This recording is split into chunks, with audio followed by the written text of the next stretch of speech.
Welcome to Trinity Radio. I'm Braxton Hunter, and on the screen also with me is Jonathan Pritchett and Dr. Mike Licona, who we are excited to have here today. We are allowing Dr. Licona to respond, and we're going to interact with him a little bit too on a podcast that was released by Alisa Childers, and in which she spoke about Mike's work, as well as her guest spoke about Mike's work and some criticisms of it. And so we're going to engage with those a little bit here. And we'll talk with Mike. We may even push back a little bit. But Mike, we are so happy to have you on the show today. Thanks for coming on. Hey, thanks, Braxton, and Jonathan. Thanks for having me on. Yeah. So we will not take too much time, but I want to start by saying you guys can say whatever you want about this. But from the Trinity Radio perspective, I want you to know, I think that Alisa has a wonderful ministry.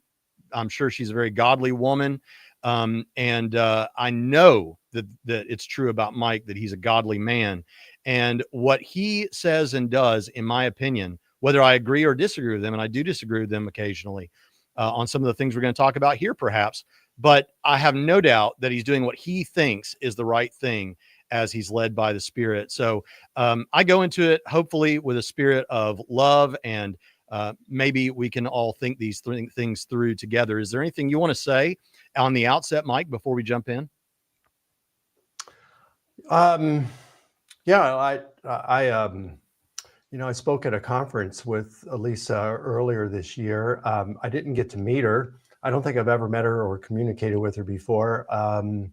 John West, I don't recall ever meeting him or even knowing about him. I mean, that's nothing bad about him. It's, he's in a different discipline than I'm in. And so I wouldn't be too familiar with him. But I'm sure that they're just great people, godly people. They're smart people. I'm sure their motives are absolutely pure in this. I just think they're misinformed. All right. Thank you, Mike. And Jonathan, I guess we'll just jump right into this. So if you want to go ahead and cue up the video, we can go ahead and start looking at what was said and talk about it a little bit. Yeah, just to set up the video, we are picking up after they have been discussing Peter Enns, and then they went into a discussion about West having a book that mentioned Andy Stanley, and a publisher, an evangelical publisher, refusing to publish it because he criticized Andy Stanley. And then he goes in from after discussing those two people into discussing Mike Licona, and that's the setup. I guess you linked the original video. The original video is linked in the description, as well as a link to Mike's channel and West's site, his website. I didn't see a YouTube channel. The name of the video that we're responding to is "Why Are So Many Christian Leaders Caving to Wokeness and Secularism?" And that certainly causes us to perk our ears up. So now you know where to find it, Jonathan, whenever you're ready. Yeah, I just wanted to set that up so that you know that if you know anything about Peter Enns, is he pretty much mythologizes much of the Old Testament. And then Andy Stanley wants everyone to unhitch from the Old Testament altogether. Mike Licona doesn't really do either one of those things, but yet he begins this video by saying even more concerning, which I thought was strange, that Mike Licona would be more concerning than Peter Enns and Andy Stanley. Anyway, let's get into the video. And Mike, you just wave or yell whenever you want me to stop it, okay? Okay. Right. And so, but then even more concerning to me actually is someone who is named Mike Licona. And Mike Licona is at Houston Christian University, and he's done some great work in the past defending the historicity of the resurrection. But in the last several years, he's wanting to redefine inerrancy as what he calls flexible inerrancy.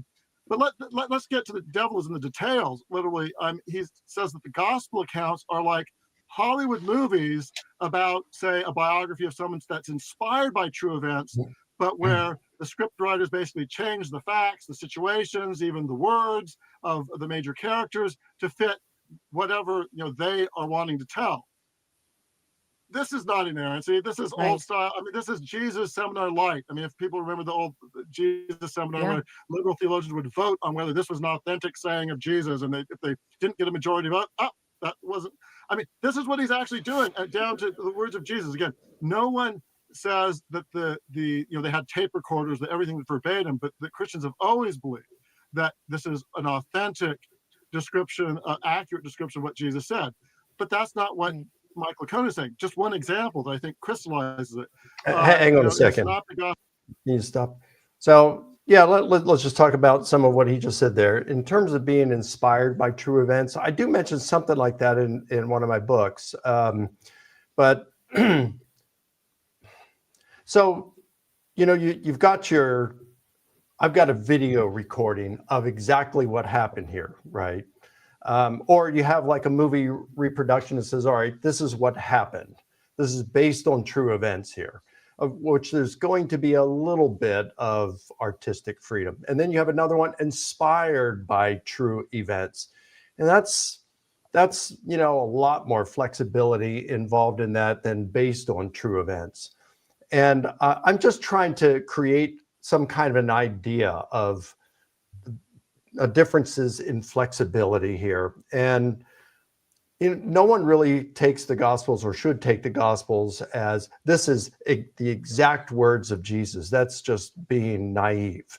And I was like that at one time. I remember my first year, it was my senior year in college, and it was my final semester. And I took my first semester of Greek as an elective. And I can remember, after a couple of weeks, you learn how to pronounce it. And so I remember I was reading it once and pronouncing it out loud. I thought, wow, this is exactly what Jesus said. This is how it sounded. It's like, I'm so naive, because Jesus is normally speaking in Aramaic, not in Greek. And also, the way we pronounce the Koine Greek today, there's debate over whether that's the way it even sounded.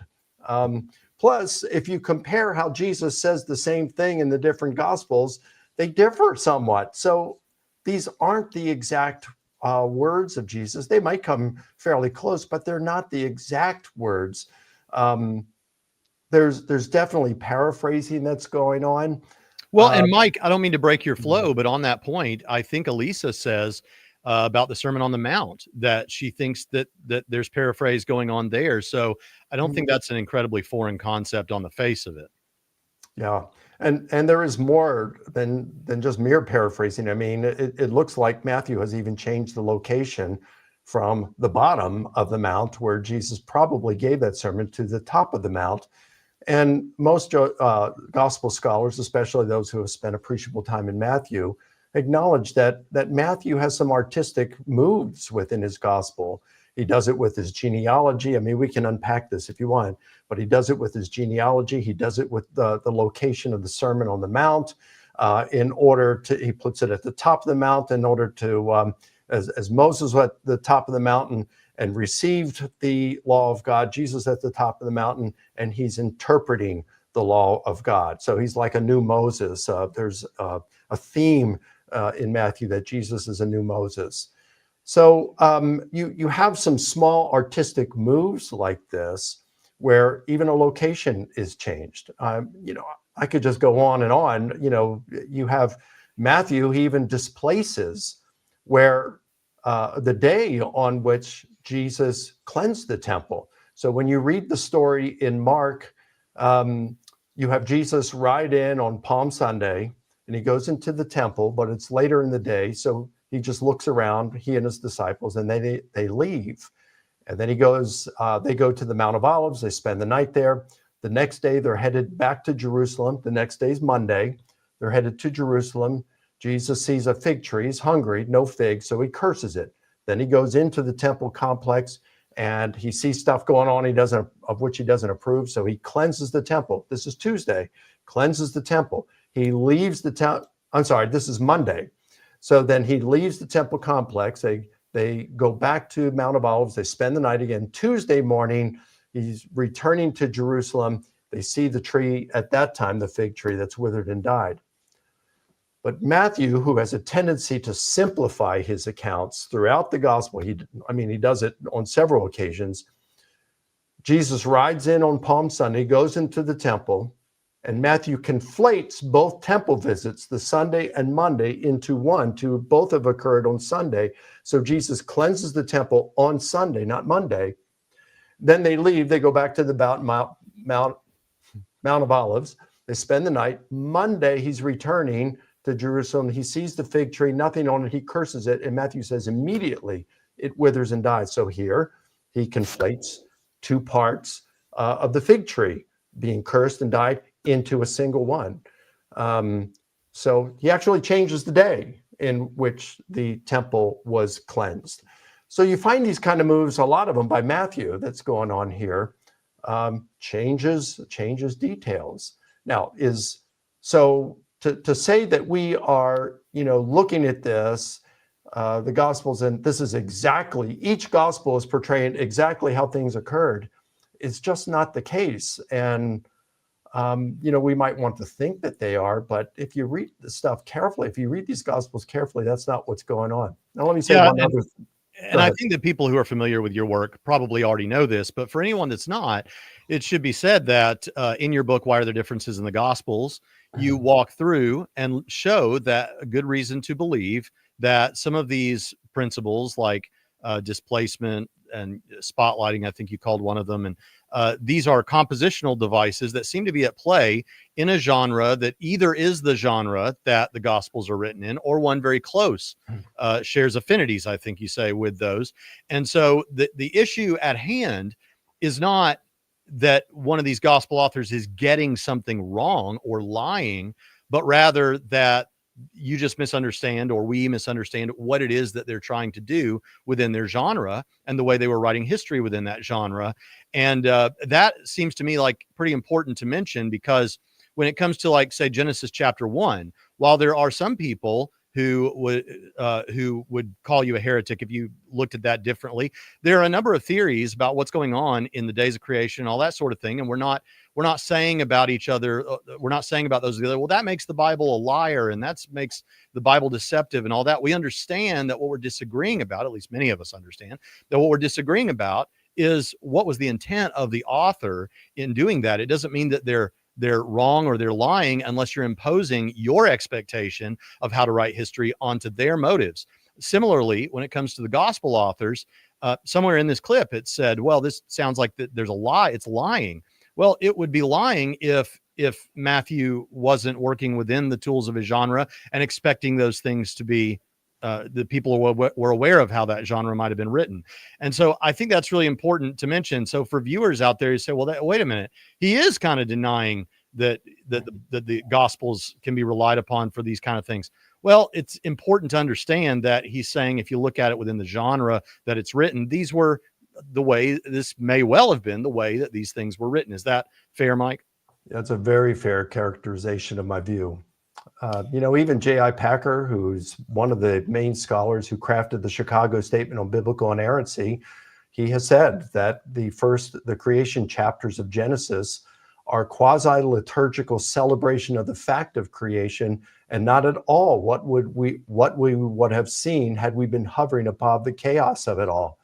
And he says, were there two trees, tree of life, tree of the knowledge of good and evil in the Garden of Eden? He says, I don't know. Trees were symbols in poetry back then. He says, was there really a serpent in the garden? I don't know. He says, but the message that's being communicated is true there. So I come to the Gospels and say, do you want to interpret a parable, like a parable of the prodigal son or a parable of the Good Samaritan, as being everything about it historical, recalling historical events? You're making a bad move with genre there.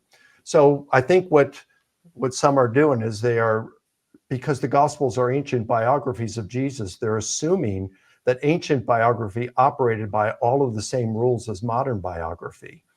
And so that's a categorical mistake there. Yeah, now, I think.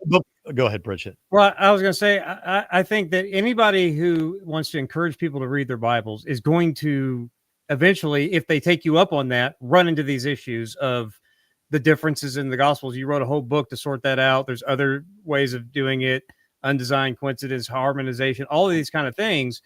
but everyone's trying to wrestle with the same question, because at face value, everyone says the plain reading of the text is one of those banner phrases we always hear. Well, okay. Well, if you take that plain reading of the text, it causes some problems with the different accounts. And so everyone's trying to wrestle with these things. And, you know, I'm kind of a more is more person. So when I think, well, which model resolves the issue best, I take it on a case by case basis. So I'm not all in one camp or the other, but from a historical perspective, understanding the stylistic liberties that ancient writers were allowed to take for theological reasons, like with the example of John. You know, Ben Witherington likes to say, you talk about the Sermon on the Mount, Sermon on the Plain. People say, well, it's just the same sermon twice, you know. But Witherington likes to say each of the Gospels has Jesus cleansing the temple, but they all have him do it once. So which is it, you know? And some people try to say it's twice, or other people say, no, John is arranging it thematically. Braxton and I just had a conversation with a ultra conservative Calvinist Presbyterian, and he's was making the case that there's, you know, much of John is symbolism and all of this stuff. So it's just scholars trying to wrestle with the things, and normal church people in the pews are going to run up against this when they start studying the Gospels in depth. And so everyone's trying to give them tools to be able to prepare for that, because the differences in the Gospels is nothing new. And what you can't do is just ignore it like some people want to do, or let it unravel your faith like others, like the Bart Ehrmans in the world do. Yeah. Yeah. Okay. Mike, you ready to continue, or anything else you want to say at this point? Yeah, we can continue. Gospels, you have, you know, they give that Jesus says, really quoting Psalm 22. It's an amazing, Psalm 22 is an amazing prophecy of Jesus on the cross, where on the cross he says, my God, why have you forsaken me? Well, in John, he gives some additional details, and so he doesn't give that. He says, well, Jesus said, I thirst. Jesus said both. But according to Mike Licona, John rewrote, my God, why have you forsaken me, as I thirst. Right. Now, that's not paraphrase. I mean, if we got 1,000 people in the room right here and asked them to, well, give, a paraphrase of my God, why have you forsaken me? I would wager not one would come up with I thirst. I mean, he's basically saying that you can't trust the account of the words of Jesus. No matter, I mean, he says he is, I trust it. And he has a conservative theological view about Jesus as a savior and biblical sexuality. But his approach to the Bible, once you start preaching that, is just, this is not evangelical Christian. This is not historic Catholic teaching or Eastern Orthodox teaching about the Bible. And yet, I know so many people and friends, including someone who wouldn't endorse the book because of this, who won't speak out about Mike Licona because of their friendship with him. And some are even giving him a platform for promoting views that are just, if it was anyone else, they'd recognize it was theological liberalism. And yet he has a platform to teach new generations of evangelicals, and I would say lead them away from the historic faith. Now, let me start with this. So there's a couple of things that were said there. Okay. I wanted to start with the fact that we glossed over something just before, in which we were asking the question, is this Jesus seminar light? And I wanted you to respond to that, Mike, because he's right. That Jesus seminar assigns probabilities or likelihoods on whether Jesus said X thing. And he says, well, this is kind of what's going on with Mike. So I want you to respond to that, because apologists have certainly made space to respond to the Jesus seminar. What do you say to that before we move on to this? First, in terms of these compositional devices, the ones that I propose in my 2 books on gospel differences aren't really anything new. They're new to New Testament studies, to Jesus studies, but classicists for decades have acknowledged that this is what's going on in ancient biographies, that ancient biographers use these things. In my books, I talk about Theon and show how he prescribed that these kinds of things for writers to use them, and even says that these are used in every form of writing. And he mentions poetry, he mentions history, he mentions orators using these, and he says they paraphrase not only their own writings using these compositional devices, but also the writings of others. So, whereas, the average Christian reading this may not be familiar with some of these, classicists are well familiar with them. What I did was I applied them to say, hey, if we look at these differences in the Gospels through the lens of these ancient compositional devices, does that make sense? Do some of these things come into focus on why the differences exist? And yeah, it really does. Now, he's getting on me for this thing for the paraphrase and John, and says nobody would do anything like that. And I've really gone off the deep end. But I didn't come up with this idea. Dan Wallace did. And I think he's right with it. He needs to take this up with Dan Wallace as well. And now I'd say I want to deal with this thing with Jesus' final words on the cross and get to this Jesus Seminar Light thing. But before we do, we've got to go back and talk a little about John's gospel. Now, since the early years of the church fathers recognized that John was a different kind of gospel. And that's why Clement of Alexandria and Origen both refer to John as a spiritual gospel. When you come to evangelical New Testament scholars, they even agree that something different is going on with John's gospel. So you have Craig Keener, who is a Johannine specialist, has a phenomenal 2-volume commentary on the Gospel of John that focuses on historical issues.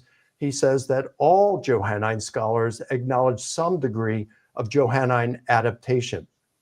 Paul Anderson, one of the foremost, perhaps the foremost Johannine specialist in the world, has said that what we are reading in John often is a theological paraphrase when we are reading Jesus's words in John's gospel. You have Darrell Bach, who says that John very often takes things that Jesus says and does implicitly in the synoptic gospels, or as it's reported implicitly in the synoptics, and he recasts them as explicit sayings and deeds in John's gospel. You have D.A. Carson. Nobody is going to accuse him of Jesus Seminar Light or of going towards wokeness or progressive Christianity. He wrote the book on exegetical fallacies. Yeah.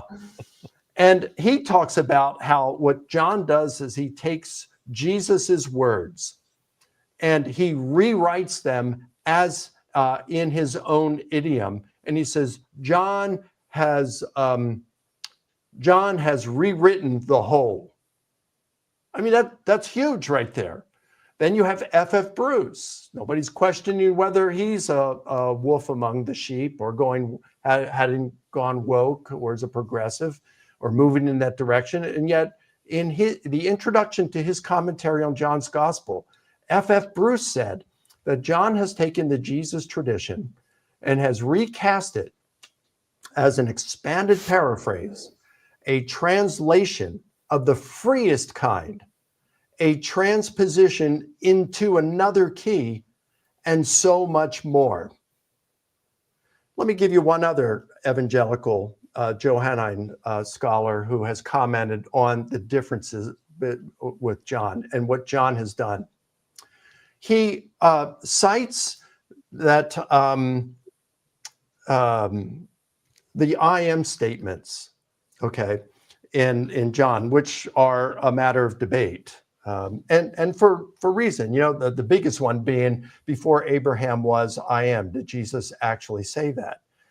And with these I am statements, I say in my second book, Jesus Contradicted, on the bottom of page 44, I said, we can't at all rule out that Jesus made these statements. So I'm not saying he didn't make them. I'm saying you can't rule out at all that he made these. But with most Johannine scholars, I'm thinking, I'm doubting whether he made those. And here's why. We don't find those kinds of statements typically in the synoptic gospel. You find something like that once in a while, but there's a bunch of them in John's gospel. You don't really see this kind of stuff in the synoptic gospels. In the synoptic gospels, Matthew, Mark, and Luke, Jesus is pretty cryptic about his identity throughout. He tells demons, be quiet. Don't tell them I'm the Son of God. He tells his disciples, don't tell people about me right now, who I am, or, hey, don't mention the transfiguration until after I've risen from the dead. And you get to John, but then you get to John 8, and what does Jesus say? Before Abraham was, I am. A very clear claim to being deity. But then just 2 chapters later, the Jewish leaders come to him and they say, why do you keep us in suspense? If you're the Messiah, tell us plainly. Well, wait a minute, just 2 chapters earlier, he's saying to the Jewish leaders that he's I am. And now they're asking him, why are you keeping us in suspense? Are you the Messiah? And how does Jesus answer? He says, I have told you. The works that I do, these testify to me. And you find these same works in the Synoptic Gospels. They are the works that point to him as the Messiah. They are the works that point to him as being deity. And so John has taken these, Blomberg says that John communicates the same thing that are said in the Synoptics, like, I am the good shepherd. He said there are 2 passages, at least in the Synoptic Gospels, that talk about Jesus being a shepherd. Could John have reworded things in such a way to say, I am the good shepherd, but he didn't actually utter those words? Blomberg says, don't know. But if Jesus did this, it would have been totally allowable for him to do it. Now, what about the Jesus seminar thing? Oh, by the way, one other thing Blomberg does. And again, Blomberg, evangelical, a Gospels scholar and a Johannine scholar. He wrote the book, The Historical Reliability of John's Gospel. And he appeals to the proposal by Rainer Riesner, who says that John has taken sayings of Jesus that we see in the Synoptics, not that John's taken them from the Synoptics, but it could be this is the way Jesus actually said things, and it's how the Synoptics report it. And then he recasts them as the I am statements. And so Blomberg is totally open to that. Now, Blomberg talks about the rating system of the Jesus Seminar. And what they did was the Jesus Seminar, notorious for being leftist theologians, a small group too. They were very popular in the 1990s and about the first half of the first decade of the 21st century. Nobody gives them attention anymore because they're way out on the fringe of the theological left. But they had this rating system that they would consider each saying of Jesus, and if they thought Jesus actually said it, he really said these words, then they would drop a red bead into the bucket. And then, if the majority said red bead, they'd say, yeah, Jesus actually said this. If they thought that Jesus said something like this, then they would drop in a pink bead. If they said that Jesus did not say this, but he communicated the thought, that's kind of like with the I am statements, then they would give it a gray statement, even though they wouldn't say that about the I am statements, but that's kind of like what Rainer Riesner and Blomberg and some others are positing, perhaps. So if he didn't say the words, but he communicated the thought, the same thought, then it gets a gray bead. And if he did not communicate the words or the thought, well, then it got a black bead. So given that kind of a rating system, when we come to the Gospel of John, here's what Blomberg said about the sayings of Jesus. A little is red. A little is red. Much is pink. Some is gray, but nothing is demonstrably black. Let me say it again. Again, this is Craig Blomberg. Little is red, much is pink, some is gray, but nothing is demonstrably black. I think that's a fair-minded assessment of those kinds of things. So this is what Johannine specialists are saying about John's gospel.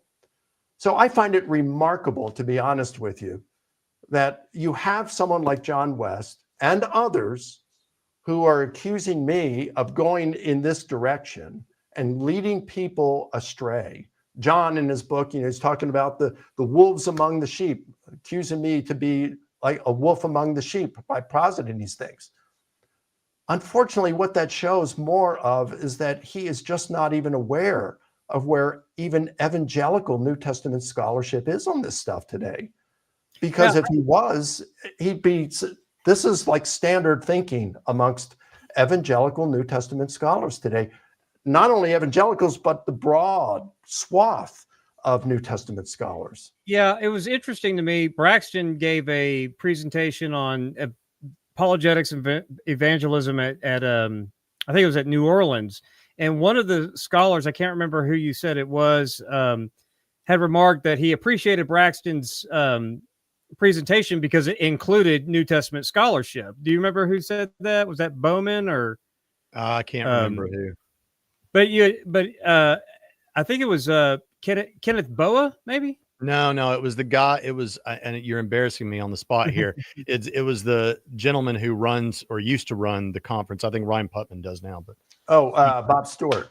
Yeah, Bob Stewart. That's right. Mm-hmm. Yeah. Anyway, and that always resonated with me because I've kind of found the same thing, that a lot of these people that get into like cultural apologetics or apologetics or whatever, they don't read enough of New Testament scholarship, so they get vague ideas about, what what inerrancy means, what is permissible when you're doing hermeneutics and all of that.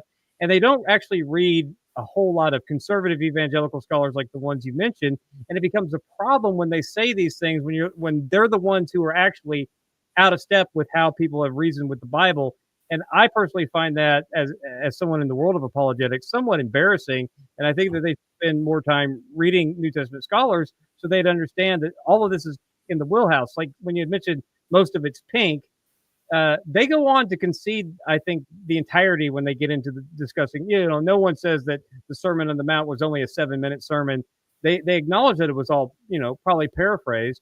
But that's been standard forever, And what we get into from there is just to what degree.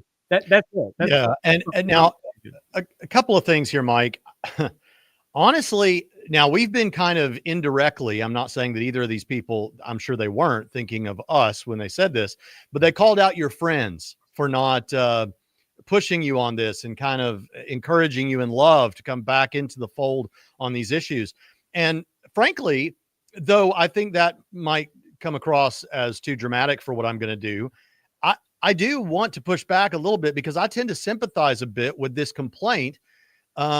Because I want to know what Jesus really said, right? I want to know, maybe not to the degree that you said, well, I know that I'm saying this and sounds the way Jesus said it and all that, but I want to know that the words I'm getting are the words of Jesus. Now, if I can't get that for some reason, or at least I can't get it from John in the way that maybe more explicitly I can get it elsewhere, maybe that's the answer. But if I can't get that, then I have to bite the bullet and say, okay, well, then that's just the way it is. I'm not going to deny reality. But I have to say, I think this resonates with some people in our audience, people in Alisa's audience, and perhaps the general Christian out there, if they heard.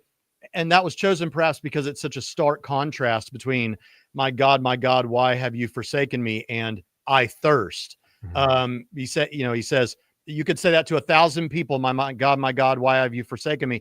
And they wouldn't think that I thirst is the paraphrase of that. Mm-hmm. Now you've indicated that John is doing something interesting there. And of course we know the thematic importance of water and light and thirst. And maybe you want to talk a little bit more about those things. But my question is, how can I know what Jesus actually said? Just to let anyone listening know, I think I'm a pretty conservative guy. When you talk about is the serpent in the garden real, and what J.I. Packer said and all that, I think there was a real serpent in a real garden, and the loudmouth, leather-lung, red-faced Southern preacher in me kind of awakens when I hear that sort of thing. So I do think that that's important. So speak to that. Can I know what Jesus said? That's a good question. It really is. Let me think how the best way to come. I'll just start and maybe can adjust, midway through it. we can approach this theologically, or we can approach it historically. I like to approach things historically. That's just my preference on things. If I'm approaching it merely as a historian, then I'd say, well, I think there are instances in which we can know, generally speaking, the gist of what Jesus said on that. Again, we're reading it in Greek. He most likely spoke in Aramaic on a lot of occasions, and even the Gospels report words differently, the words of Jesus differently, slightly differently. Like, just read the accounts on the Sermon on the Mount. Did Jesus say, blessed are the poor in spirit, like Matthew reports, or did he say, blessed are the poor, as Luke reports? The Beatitudes, that they come across as Matthew has it or as Luke has it, because they're different. They're just blessed, blessed, blessed, blessed in Matthew, but it's blessed, but woe to those blessed. He's got all these, a few blesseds and then a few woes. So what's going on there? I mean, there's a little more than just paraphrase that is going on. So which one did he say? Oh, I don't know. I don't know the exact words of Jesus, but what I do trust is that the Jesus tradition would have been passed around by Jesus' disciples, the eyewitnesses, and those that, like the gospel authors, I believe that their sources are very closely rooted in eyewitness testimony. So in that case, I think we're getting the gist of what Jesus said. It's kind of like the modern reconstruction of the famous liberty or death speech by Patrick Henry.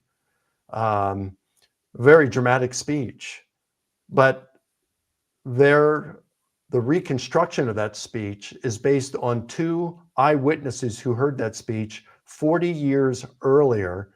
They did not take any notes at the time. We don't know of Patrick Henry given that same speech anywhere else, and no notes from his speech from Henry himself had survived, if he even had any. So, of course, most of that speech is a dramatic reconstruction based on some historical kernels that the two eyewitnesses recalled 40 years later. I think that the teachings we have preserved of Jesus in the Gospels are far more reliable constructions of what Jesus actually said than the reconstruction of what Patrick Henry said 40 years later. The fact is that Jesus was an itinerant preacher, so he would have preached the same stuff countless times. The disciples would have heard it, and then they went out because he sent them out in twos. They went out and countless times heard it or preached it.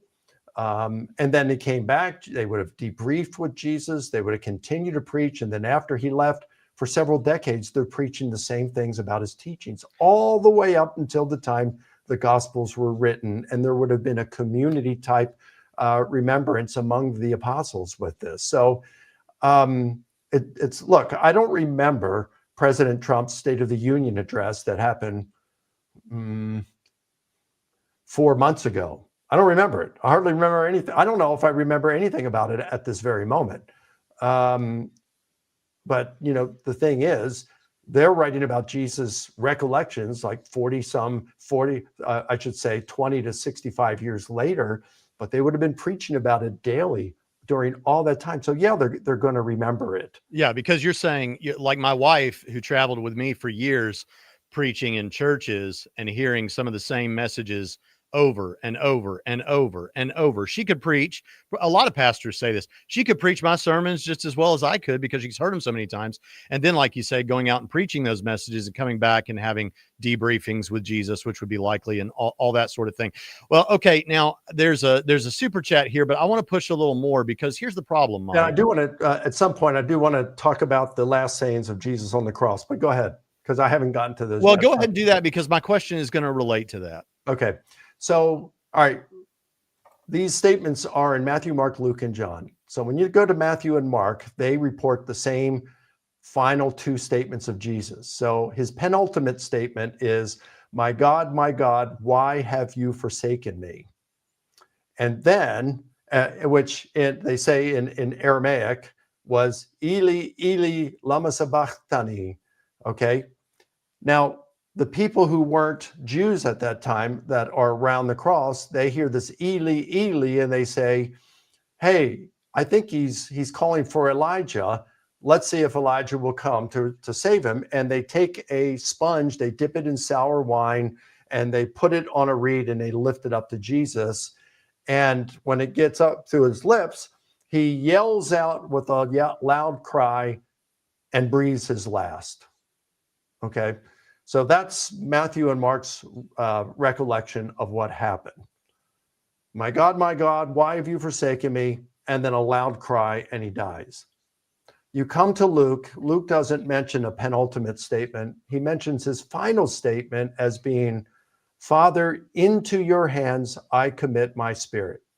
They say, okay, well, that is different than a loud cry. Well, maybe someone will say, yeah, well, that's what he cried out.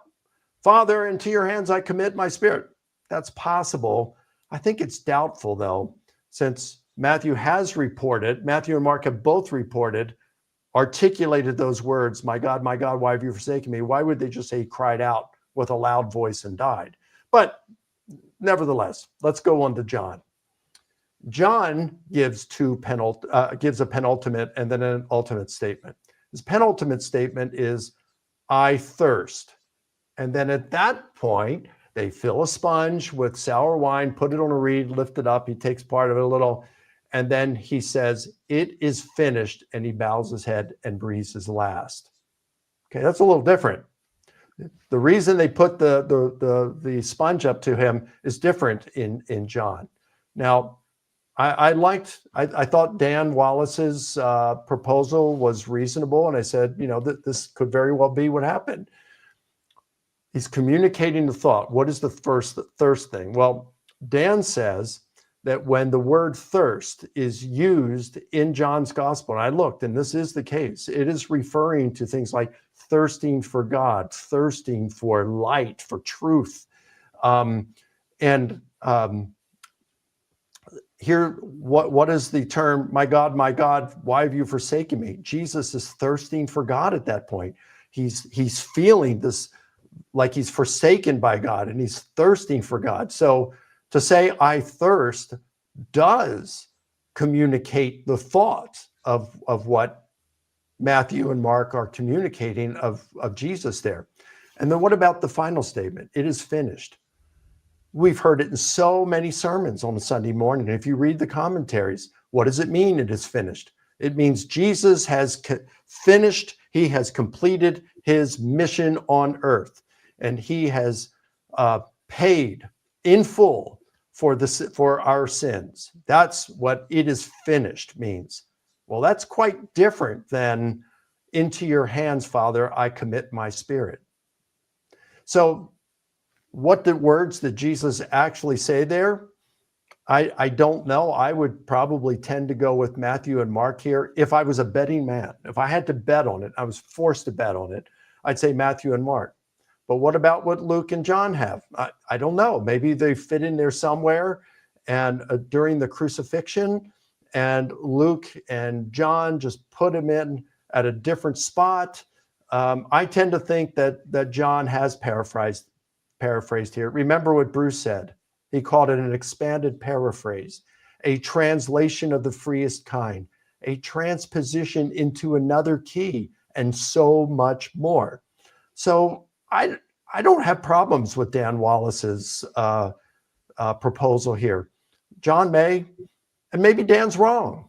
I don't know. Yes, he is. But can you? It's not heretical, though. No, I absolutely agree. I was going to save that line when they're like, his friends need to say he's dangerous, and no, you're not dangerous. And Wallace isn't dangerous. Just wrong on this. And I wanted to ask you first. Can I get you to explain to your to our audience what the device of telescoping is? Telescoping is when you, this is a device that is used by New Testament scholars at times to say you're kind of like speeding up of when an event actually occurred. You're making it occur quicker than it actually had.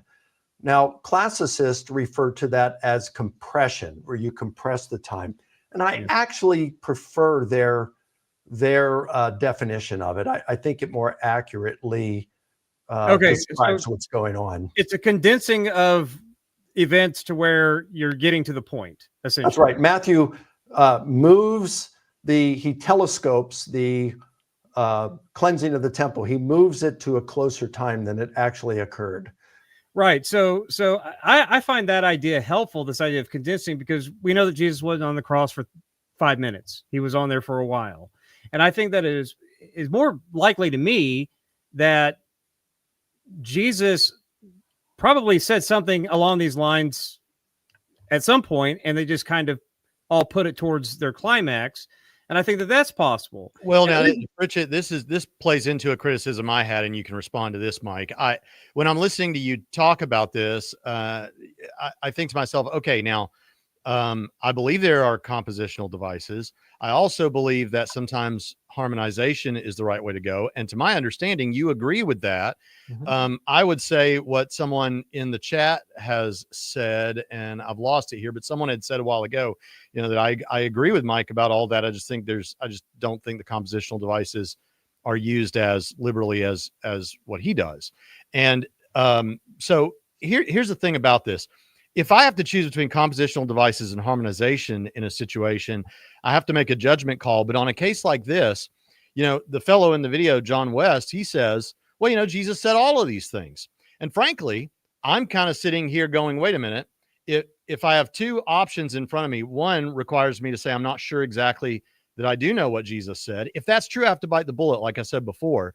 But on the other hand, it could be that we're very familiar with the notion that one gospel may not report something that the others do. And your idea here, or it's not your idea, but Wallace's idea here, seems to require that, or part of the evidence for it seems to be that, well, look, this happens, and then you get the sponge, basically, right? Mm-hmm. And then in another gospel, this happens, and you get the sponge. But if you already accept things like this displacement, moving things around a little bit, I don't know how much force that has using some of those very compositional devices. So I find myself sitting here going, I just think he said all of those things. Maybe I'm wrong about that, but what is your pushback on what Jonathan and I have said about that? Well, you could be right. Maybe he did say all those things. I don't. We're trying to run a YouTube channel here. You got to be a little more aggressive than that. Look, I'm a historian. I look at these things. I'm not doing this necessarily for apologetic purposes. I'm doing it because I'm trying to figure this stuff out. I'm trying to read the text and try to figure out what actually happened in the past. I'm not doing this as a theologian. Okay. Yeah. So I as a historian, I got to say, I don't know. I look at the possibility and I say, yeah, maybe he said all those things. Maybe Matthew and Mark placed those two things there, but Jesus said them at different times. That's possible. That said, I think in this case, given how John does things on different occasions, and as all these Johannine specialists, evangelical New Testament scholars have already observed about John. Here's another thing about John. One more thing. The synoptic gospels, Matthew, Mark, says that Jesus, I think Mark, maybe it's Matthew, says that Jesus spoke to the crowds in parables, and he never spoke to them outside of parables. It was Matthew that said that. Well, that's hyperbolic, of course, because in the same gospel, Matthew reports Jesus giving the Sermon on the Mount, and he's not using parables in that, right? So, but Matthew is definitely saying that Jesus spoke a whole lot in parables. Not once in John do we find a parable. So there's stuff going on in John, and if John is taking some liberties in the way that he's saying things as an expanded paraphrase, a transposition into another key, this looks like a very good example of that to me, of what Jesus is saying, or Jesus is saying in his last two statements on the cross.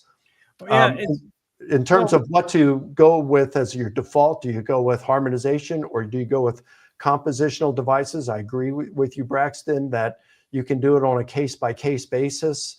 I do think that harmonization is preferable at times. I think the prime example for me is Jesus before Pilate.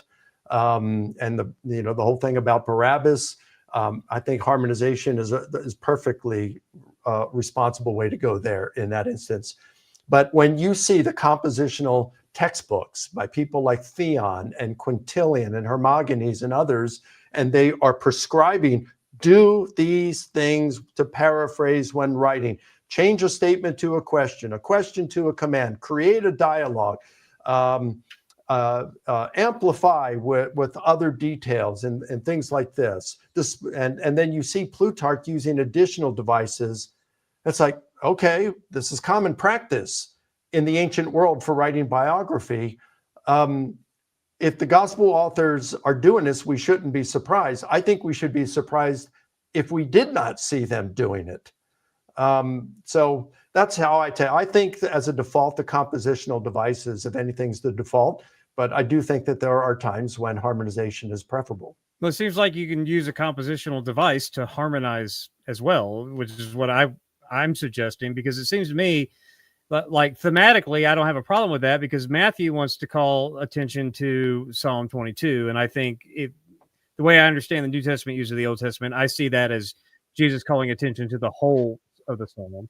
I think Augustine's right here that the I thirst statement, John is wanting to call attention to Psalm 69, especially verse 21, and that Jesus is fulfilling these scriptures. And that's the point that John wants to make, so that the scripture would be fulfilled. He changes the reed to uses hyssop to echo his Exodus imagery that he's used elsewhere in chapter 18 and chapter 19 with respect to the Passion. So I don't have a problem saying that they're doing all of these for theological reasons and so forth, but and they're using compositional devices. But it also seems like in that you do find some ways of harmonizing all of this because of the composition devices and understanding the literary devices and the genres of the Gospels. I'm with Witherington that the idea that they're all, we just say Greco-Roman biography without, Yeah, you can do both, like you say, in the same thing. I just think to me it sounds, in this case with the crucifixion and the sayings there, it sounds to me, I might be wrong, it just sounds a little ad hoc.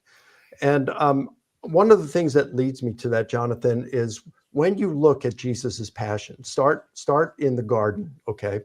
And Plutarch talks about ancient biographies being portraits, okay? They're portraits. They are illuminating the character of the person. And you read through Plutarch's lives and the lives of others, and that's exactly what's going on. They are using the deeds and words of others to kind of illuminate who this person is, the kind of person they are. Now you go to the Gethsemane, where in the Synoptic Gospels, Jesus is really wrestling with this thing. And he's saying, Father, if at all possible, let this cup pass from me. Okay, he's wrestling with it. And then he's on the cross and he says, my God, why have you forsaken me? He is really struggling with this stuff. You come to God, to John's gospel, and in Gethsemane, he's not really struggling too much. And you don't find him wrestling with the stuff like you do in the Synoptics. And instead of saying, let this cup pass for me, when Peter lops off the ear of Malchus, the servant of the high priest, Jesus says, sheathe your sword. Shall the cup that the Father has given me, shall I not drink it? And then when he's on the cross, there's no, my God, why have you forsaken me, or anything like that. Well, but again, in Matthew's gospel, you have Jesus wrestling with this idea in the garden, but yet he does say that he does call attention to Psalm 22. And in the entire context, as you read down through it, it says, and he did not turn his face from him, because the whole point of the Psalm is vindication, and that God was with the righteous. So it seems to me that even in that one gospel, the idea there is not, well, Jesus is struggling and then he feels forsaken at the end. It's really, I think Psalm 22 turns it around from the garden for Jesus. And that's within the same gospel.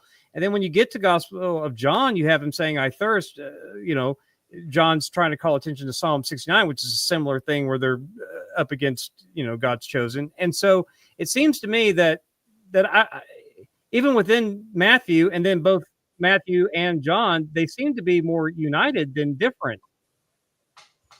At least thematically. Yeah. Thematically, it's there. Yeah. Yeah. So let me jump in here and say we have a super chat here, a question that is sure to be provocative. But I want to say before we I want to lower the stakes from my perspective a bit. The fact about this is there's nothing, no written document that we should be more cautious about. But yet, I want to remind everyone again of what we said a moment ago. Like it'll come up in a moment about Matthew chapter 27. So maybe I should wait to talk about that until it's raised. But what Mike is saying is again that it's not. If Mike is right, it doesn't mean that the gospel authors are wrong or that they're lying at all. It means that they were intending to write their history in a different way than your assumptions led you to, or the way that 21st century history is written. It doesn't mean that they were wrong. It doesn't mean what they were. Under the inspiration of the Spirit too. They're doing that in their day with their conventions under the inspiration of the Holy Spirit to do it the way that they did it. That's right. That's so that's fair. But so I don't think that this is I don't think that what you're saying is as dangerous as people are acting like. But there are some people who have concerns. And so here's hang on a second. Let me just say one thing that I skipped. When John West says, he's wondering why people aren't confronting me on this, why my friends aren't confronting me on this. I mean, I can say this. One of the reasons is because a number of them agree with me. Another reason is because they find the ideas that I'm expressing, articulating in the book, to be of interest, and they want to mull over these because they need time for the ideas to marinate so that they can think about them. I think that's where Sean McDowell is.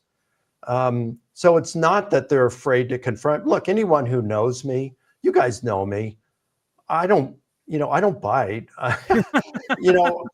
Anybody can come to me.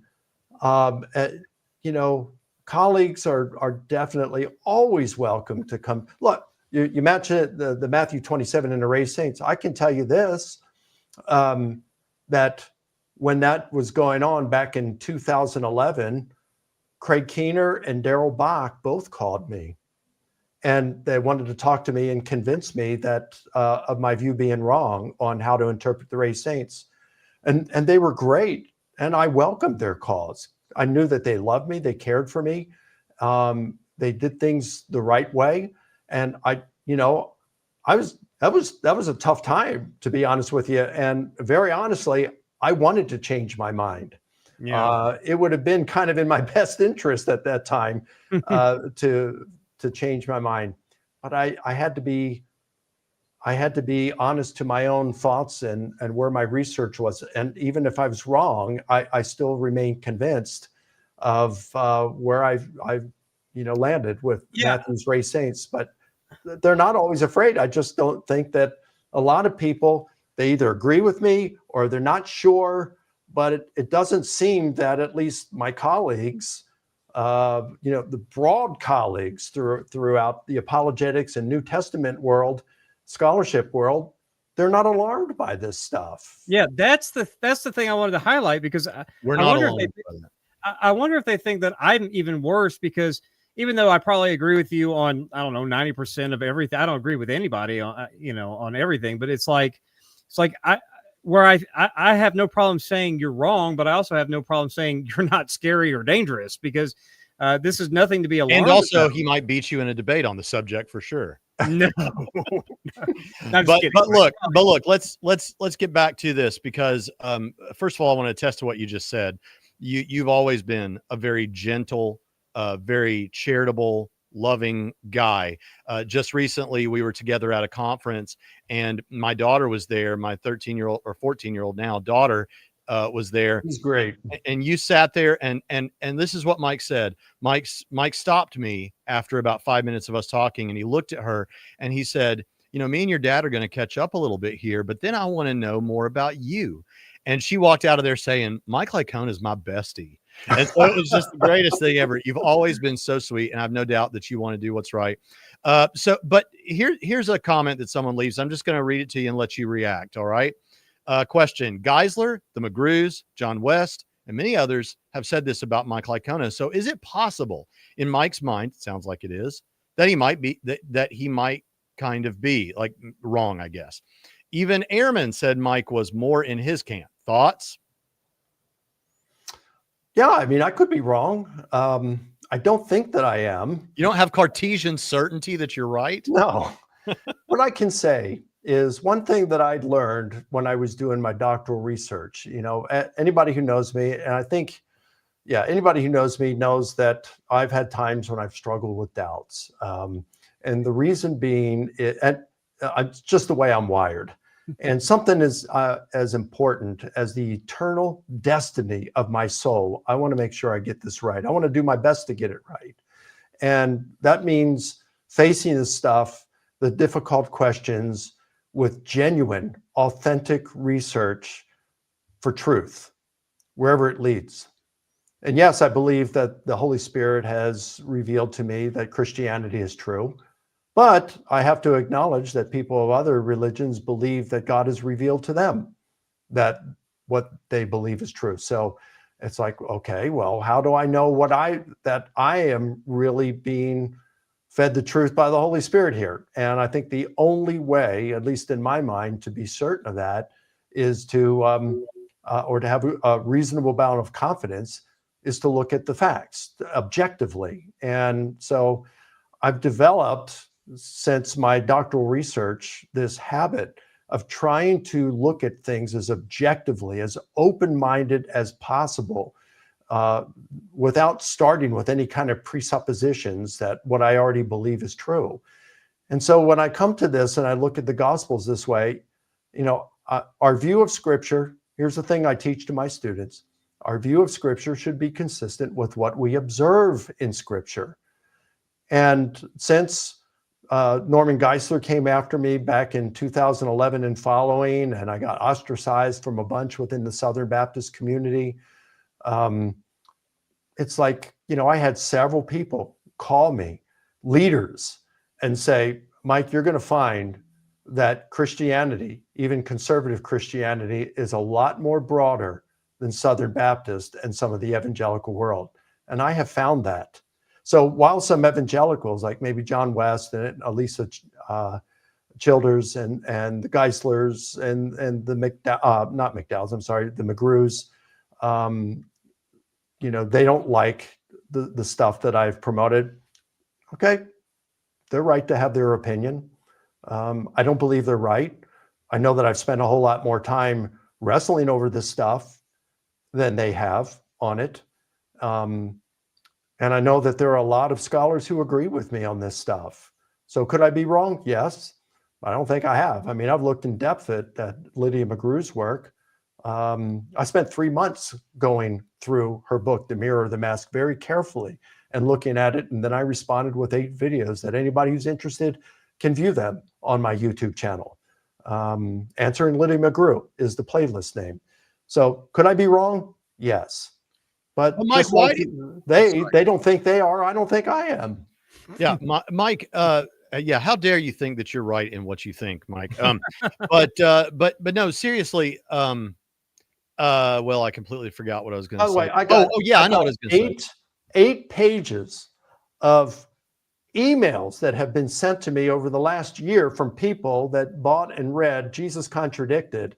8 pages of emails I have saved that have come through our website of people thanking me for the book and saying how it has really, really helped them and restored their confidence in the gospel. It helped me and gave me confidence, not only in the gospel, but also in my own self-importance, because you mentioned me in the notes there at the beginning. But no, I know what I was going to ask you, Mike. Why do you think it is? Like, you've mentioned all these scholars that you say are, they're understood to be theologically conservative scholars, and yet they either agree with you or are not closed-minded about your view. Why do you think you get singled out?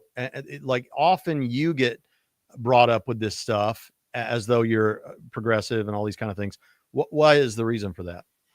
Braxton, if you can ever figure that out, please tell me. I don't know. I know. I have it figured out.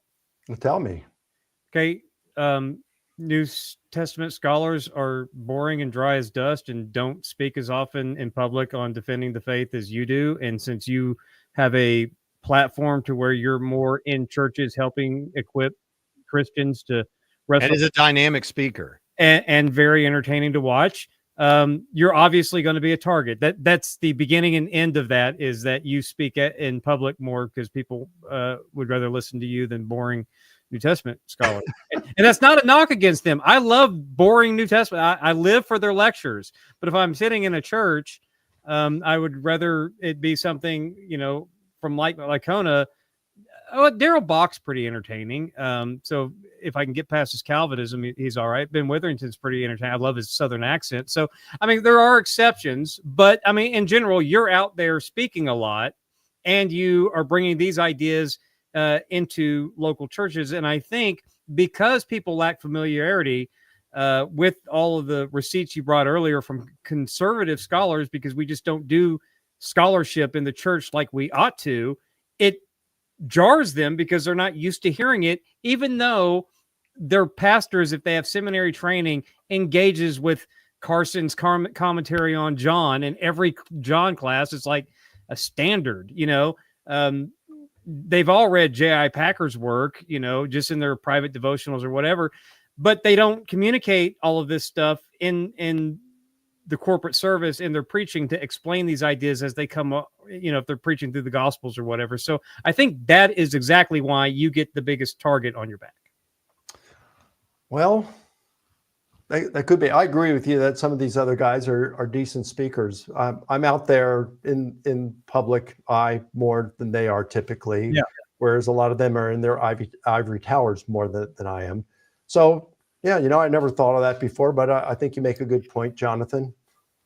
Okay. It does. Now there is something, Matthew 3 for you. Yeah, Matthew's, really, I've wondered that and said this to Gary Habermas and my wife for years. Why are they always coming after me? Why aren't they going after these others? And I don't know.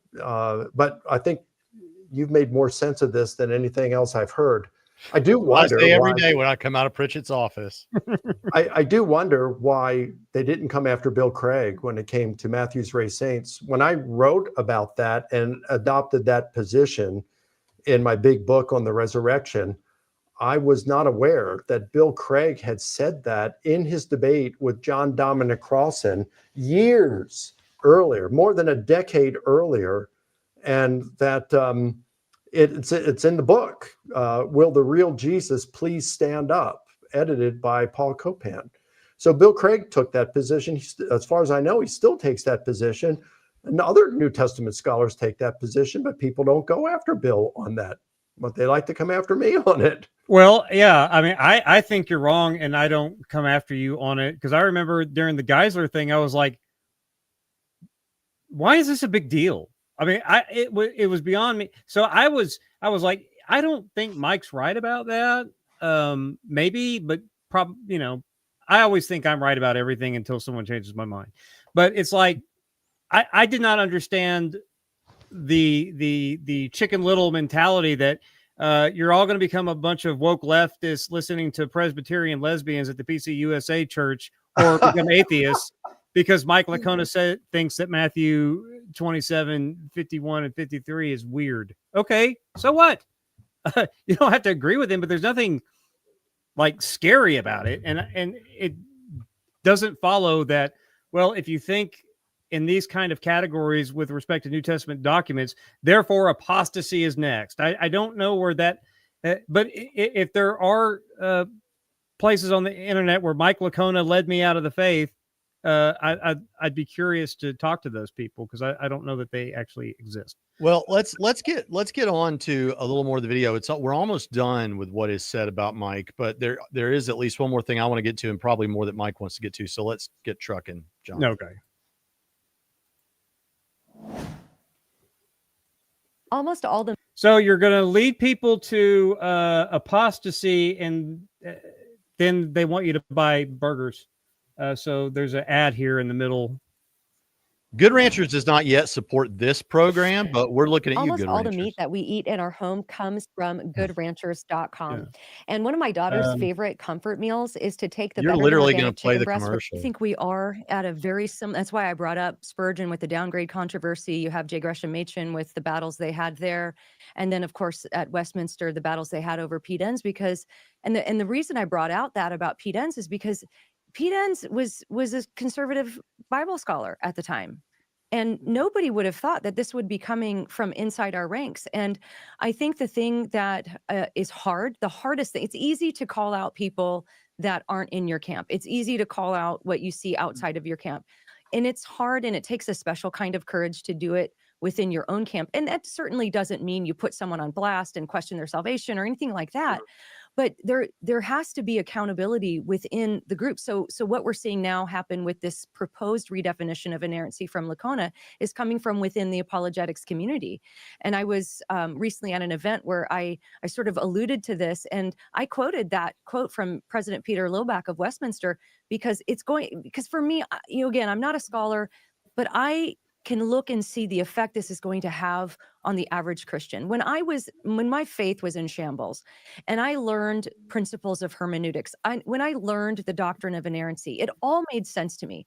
Things like, hey, when we're talking about inerrancy, we're not saying that there aren't any paraphrases. Obviously, Sermon on the Mount, it takes about 7 minutes to read that. It was probably longer than that. So it might be condensed in a bit of a paraphrase, but everything that you read in the Sermon of the Mount is what Jesus said. There's a difference between that and putting words in Jesus' mouth that he did not say. That is going to have cataclysmic effects on the faith of young. Now, wait a minute. Summarizing Jesus's teachings, and then, that he's probably said in Aramaic, and then, he might have spoke Greek to the centurion, but summarizing his speeches is literally putting words in his mouth. That's literally what it is. And what if John is doing some of the moves that most Johannine evangelical scholars say that he's doing? Well, yeah, they're kind of putting words in his mouth, but it is a different kind of it's a different kind of biography. It's a different kind of genre. It's kind of like the difference between a photograph and a portrait. So both are truth, but they're different kinds of truths. One is a very precise truth. The other is to summarize the kind of person this is. You see a portrait of George Washington standing there with his right hand on his hip. That's to show an air of command, of authority. But if you see a battle going on in the background, well, that's not really the way it happened. He's not taking time out of commanding a battle in order to stand for a portrait. That is to talk more about the kind of person he was and what he did. You wouldn't say that they're lying by doing that in a portrait. Well, it didn't happen that way. You understand that that's a portrait. Well, what you're doing, what Alisa is doing, is she is taking her thoughts of what 21st century biography is like and importing it back into what she thinks first century biography was like. She's confusing the two. And so if John was allowed to do these kinds of things, then why is that wrong? It might be wrong if you're talking about 21st century biography, but that's not what John is. Yeah. All right. Young people that can't necessarily be confident with that when they read something Jesus said, that he actually said it. And I don't think you're exaggerating to say it's Jesus seminar light. Now, of course, there are debates, and there are some people who have kind of quietly spoke. There's like Lydia McGrew has spoken out quite fervently, and there are some who've endorsed her. But I want to see more people even pulling their friend aside to say, look, this is not okay. This is not going to work. And again, Dr. Licona, what you're doing is okay, and you're right unless you disagree with me. I wonder if that'll suffice. Who knows? All right, we'll let her finish. Yeah. So it is. We are here again. And I want to just encourage my viewers and listeners to think about parsing categories this way. To say that somebody is proposing something dangerous, you're not saying they're a bad person or that everything they believe is terrible. I've been thankful for some of the work of Mike Licona in the past. I think he was very clear, like you said, on the resurrection in spots. Although, again, I think it started back then because that's when he was redefining part of the genre of Matthew to be apocalyptic literature, which would say that the people who rose from their tombs after Jesus was resurrected, that didn't really happen. And that was sort of the beginning of this. And I remember reading his book, Why Are There Contradictions in the Gospels? And at first I was kind of excited about. Differences in the Gospels. Why are there differences? Yeah. Oh, she got the title wrong. Okay. But that was nice. That was nice of her to say those things. You know, that is nice, but go ahead. I'm trying to get my head around the danger. It reminds me. Well, on the surface of it, Jonathan, it really does like getting in the head of, you know, the kind of people, a lot of the people that we minister among, you know, if they hear, well, you know, that Jesus might not really have said that without any context, just on the face of it, that sounds horrific, right?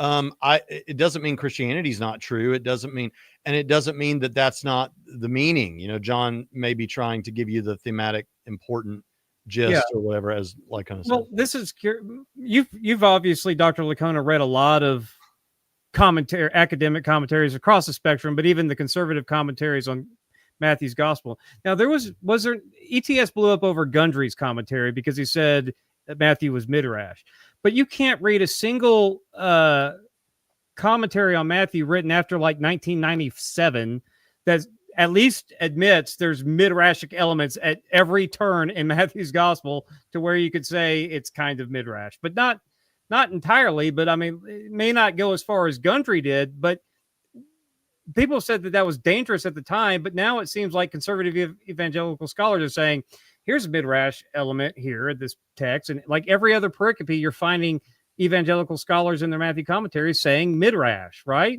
Yeah. You know, the way I see it, Jonathan, is kind of like there's a spectrum. Okay. So my dad, he was a good man, but he had a very rigid view of truth and hermeneutics. So he believed, I asked him once, because he hated the thing that I proposed about Matthew's raised saints. And I said to him once when we were discussing, I said, Dad, what about the parable of the prodigal son? He says, well, that really happened. I said, so you believe that there was the prodigal son was a historical person? Yes. And if he wasn't, then that's a lie. It's a lie in there. Parables, they're true, and those people really existed. I said, okay. Well, so if you're looking, I mean, so if you look at the spectrum, maybe you look, I'm seeing myself on this. So let's see, far right over here, you're going to interpret everything in this wooden literal sense. And then over here on the far left, you know, it's like, well, none of this, it's all, or all of it is invented. None of it, it's like the black of the Jesus seminar, the black bead of the Jesus seminar. You know, there's a lot in between on the spectrum. And everybody, you know, like for my dad, anything that was to the left of where he was dangerous. And I think where Alisa is here and where John is they're not over that far, but they're here, and they're certainly to the right of where I am, wherever that is on the spectrum. They're to the right of where I am. So you're going to think that everything to the right of that is going to be dangerous. Most of us are going to think, wherever you are on the spectrum, that anything to the right of that is going to be dangerous if you're conservative. Now, if you are progressive, you're going to think that anything to the right of you is mistaken and dangerous and leading down the wrong path, right? It's kind of like that old slippery slope thing. We all think that we are at the top of the slope, don't we? So your dad consigns them to the same flames that you would be consigned to as far as he's concerned. There's really no functional difference. You're both all leftists, right? I mean, even Childers of West are leftists because they said they paraphrased Jesus. Yeah, and my dad would have thought that John West was way down that slippery slope because being part of the Discovery Institute, they adopt an old earth creation. They don't take Genesis in a literal sense. The earth is only 6,000 to 10,000 years old. You know, they take it as billions of years old. So they're already halfway down that slope. Yeah, my theory is everyone to my left is a heretic. So if you need a northern star for truth,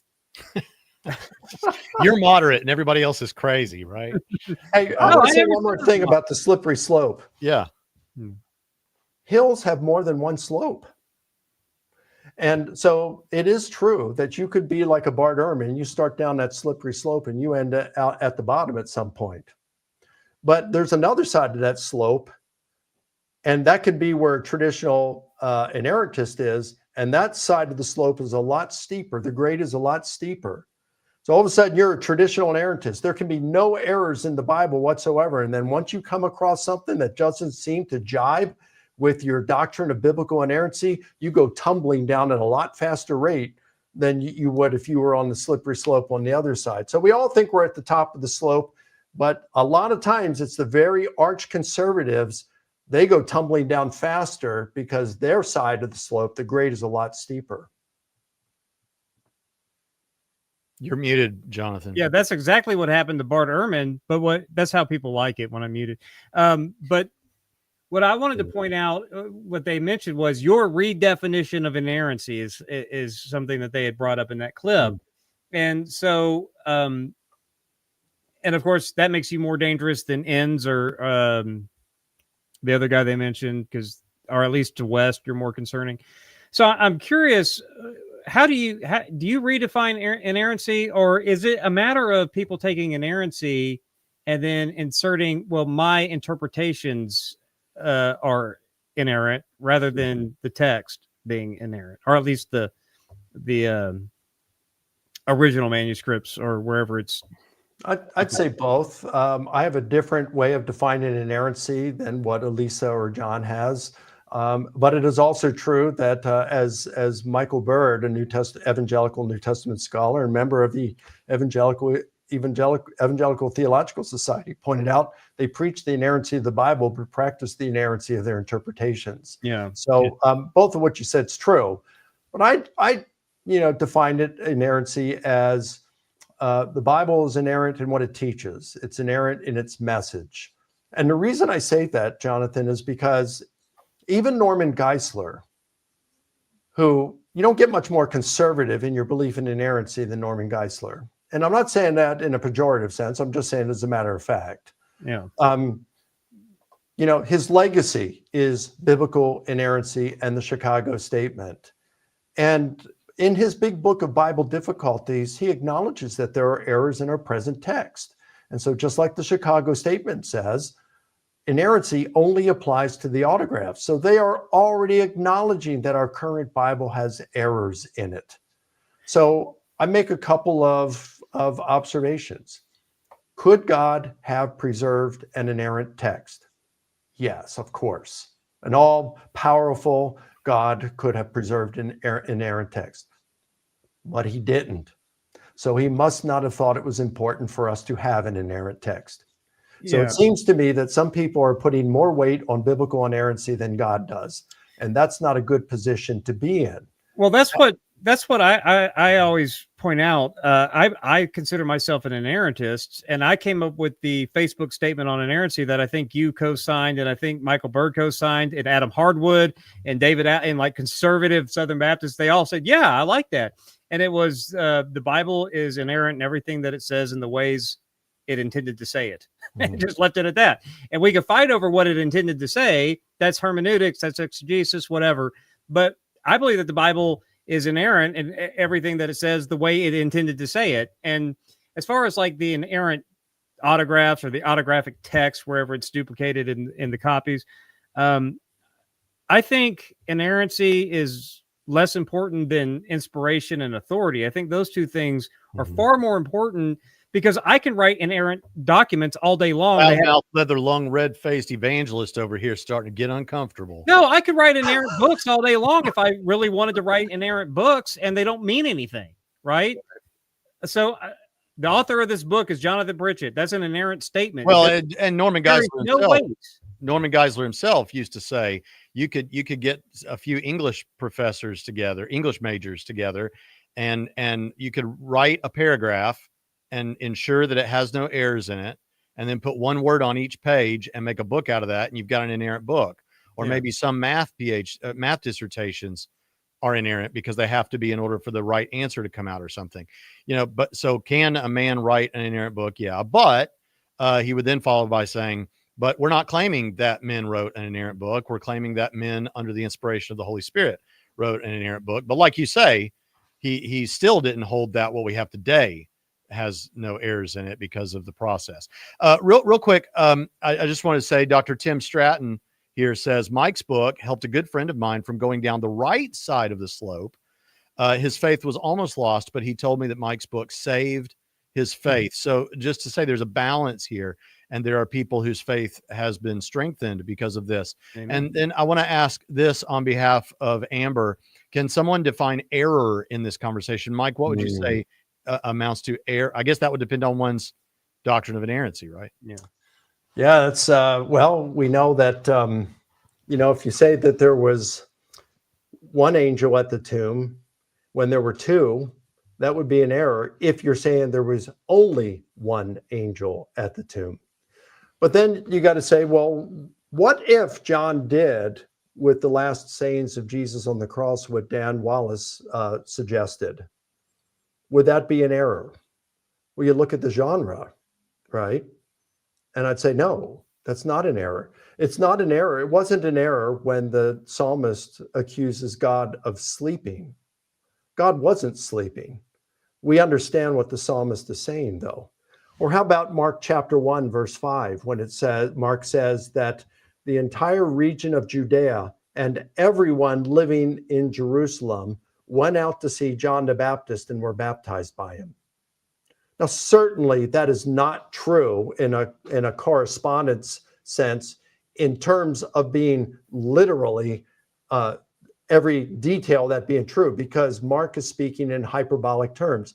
Certainly not everyone in Jerusalem, not all the members of the Sanhedrin and the high priest himself went to see John the Baptist or were baptized by him. But we understand what Mark was saying there. He was using hyperbole. And so the essence of what Mark makes a statement that's essentially faithful to the truth there, but not in a precise detail sense.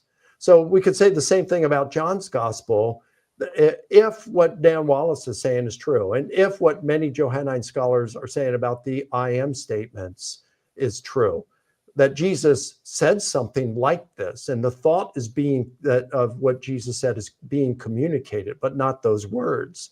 Well, then that's truth. That's not an error in that kind of sense. It's more like in a portrait sense rather than a photograph sense. So I think we just have to be careful about what we're saying an error is. What I find with some of those who want to disagree with me, they often will say, well, Mike doesn't believe in a correspondence theory of truth. Correspondence theory of truth, does what's being said correspond to reality? Well, does Mark 1:5 correspond to reality? Yes, as long as you understand the hyperbolic sense of it, right? Yeah, well, we need to move on with the rest of the video and be done. But I do want to ask you this. Would you say that it's true, Mike, that with what I have in the Gospels of Jesus, that it is possible for a believer to understand? I mean, obviously, we can't totally know the mind of God, but insofar as he wanted us to understand, we can understand the teaching of Jesus and claim to know Jesus from reading the text. And of course, part of that is a theological question.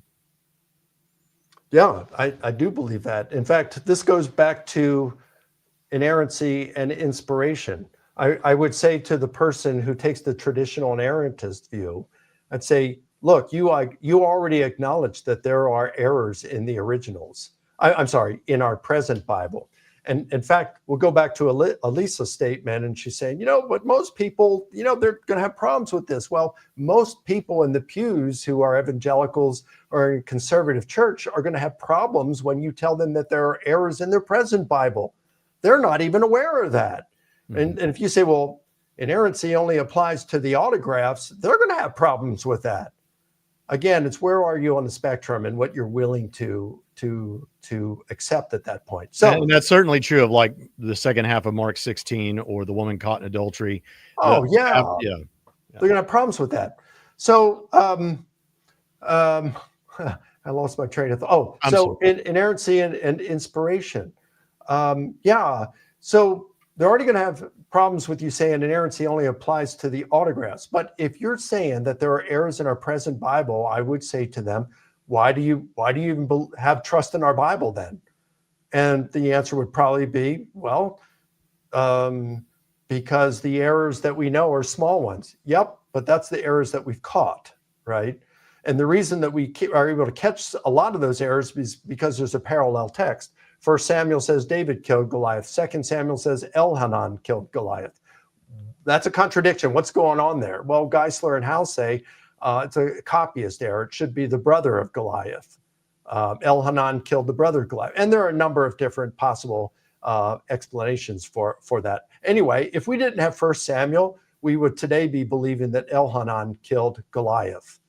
So the fact is that most places in the Bible don't have a parallel text. So are we to think that they only have errors where a parallel text is involved? Well, of course not. So there are probably errors in our Bible that we haven't caught and will never catch. But they're there and you'll never know it. So why do we trust our present Bible?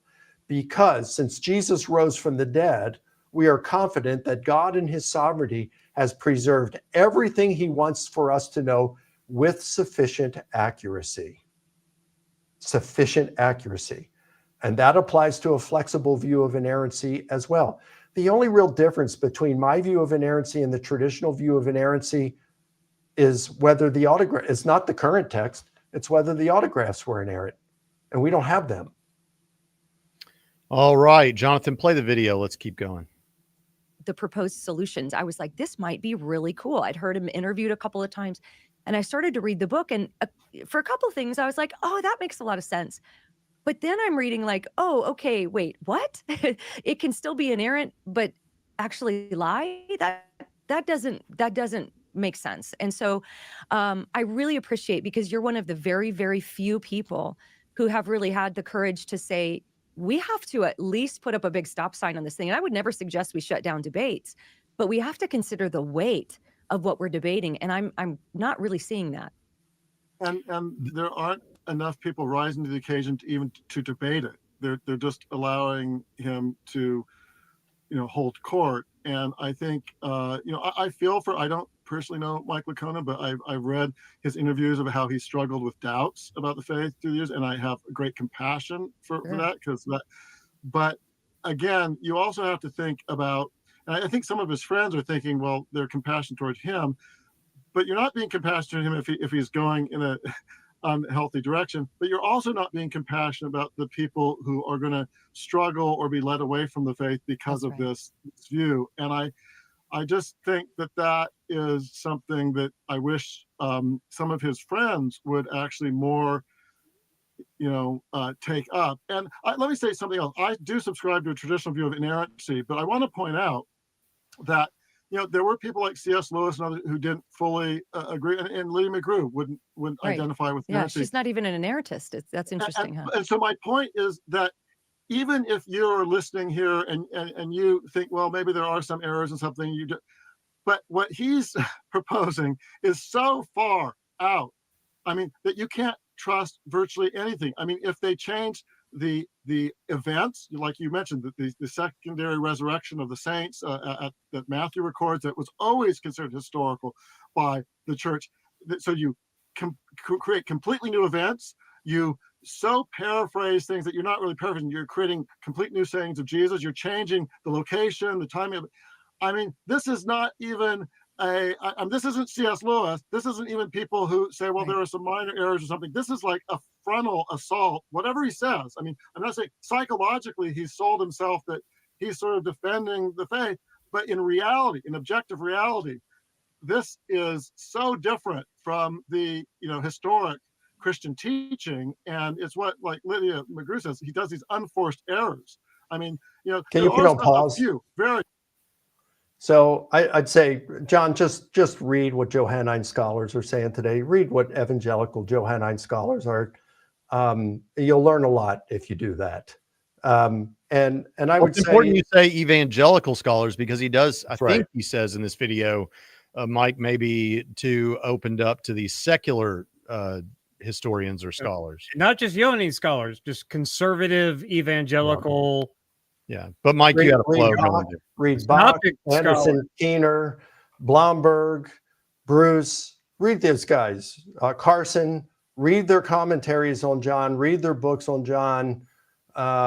Read Blomberg's recent book, Jesus the Purifier, and the stuff about John in there. Read his book, The Historical Reliability of John's Gospel, and I think that would be really helpful for him.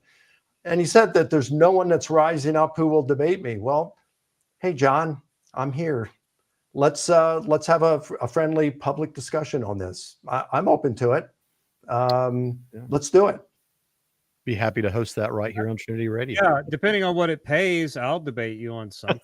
John, You'll find something. you They go grifter. guns afterwards. Well, she also said there, that was the part where she said that when she was reading your book, Why Are There Differences in the Gospels, she thought, okay, well now that seems to fit. That seems right, or whatever she said. And then she said, but wait a minute, hold on. Are you telling me that this can be in the Bible, but also a lie? And again, just want to emphasize, no, that would be to misunderstand what Mike is saying. Mike is just saying that they might be doing something that you didn't expect. That doesn't mean they're lying. That means they're doing something differently, or they're in error, or they're lying. It just means they're operating under the conventions of a genre that's not the one you assumed. Yeah, it's a fairly black and white approach to things, you know. So the way I've articulated it in the past is, this is the way it is in my marriage, and it's stereotypical. There are many exceptions to it, but let's face it. There's the way guys tell stories, and there's the way girls tell stories, and they are often different. I like bullet points, just get to the bottom line. I will sometimes bend the details so that I don't have to go through 5 minutes of background knowledge in order to communicate something to you, Braxton, that you really don't care about that. You just want the bottom line. Whereas my wife will be in the background saying, it didn't happen that way. And, she wants everything in the proper order and the exact details and what that person was wearing and the precise words that they said. And so it's not that I'm lying. That's not what's going on. It's just I'm abbreviating. I'm getting to the bottom line. When Matthew says that the cleansing of the temple happened on Sunday rather than Monday, he's not lying. He's simplifying his account by abbreviating.